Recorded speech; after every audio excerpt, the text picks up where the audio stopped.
Welcome to Moonstone Update. I'm Mark BECHARD, the Managing Editor of Moonstone Publications. Here's a look at some of the stories we covered over the past week. But first, please hit the subscribe button below and share this video with your friends and colleagues.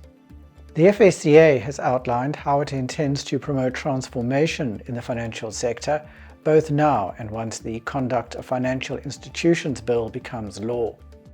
The FSCA says it is envisaged that all financial institutions with revenue of more than 10 million rand a year should have a triple BEE score of level 4 or have a transformation plan showing how they will reach this level within 5 years. The FSCA is exempting FSPs, key individuals and representatives who operate in the credit, life and funeral insurance space from some of the fit and proper requirements. The reason for the exemption is the unintentional complications that have arisen because of the reclassification of classes and subclasses of insurance business in terms of the Insurance Act. Our columnist Paul Kruger adds that a more pragmatic approach could have prevented this chaos. Some 9 years have passed since the FSCA's first attempt to simplify the qualification requirements. However, many FSPs are selling products for which they are not correctly licensed, the fit and proper requirements are not being met, and the public is still no better off. National Treasury intends to address anomalies in the Income Tax Act that have resulted in members of pension and provident funds being treated differently.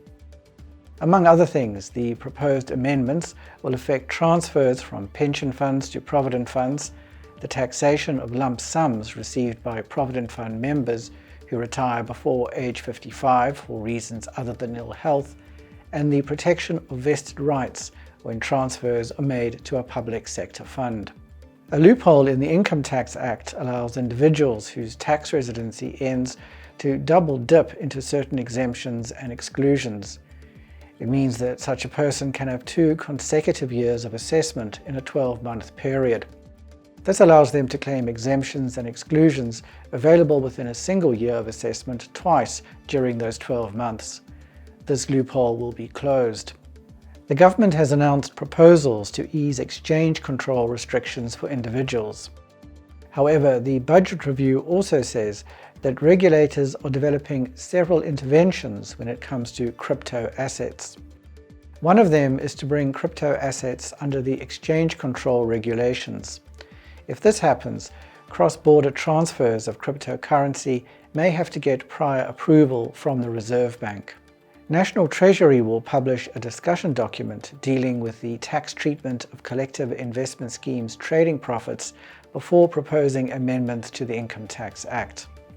If a scheme realizes a capital gain or loss, it is disregarded for capital gains tax purposes. However, the Act does not explicitly state the distinction between capital and revenue. The Appeal Board of the Financial Intelligence Centre has upheld the penalty of more than R1 million imposed on Gauteng-based Truck World for failing to report transactions exceeding the cash threshold.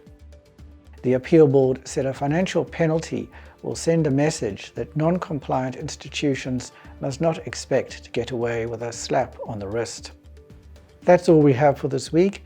You can read these stories and many more on our website, moonstone.co.za. Until next time, here's wishing you all the best from the team at Moonstone Information Refinery.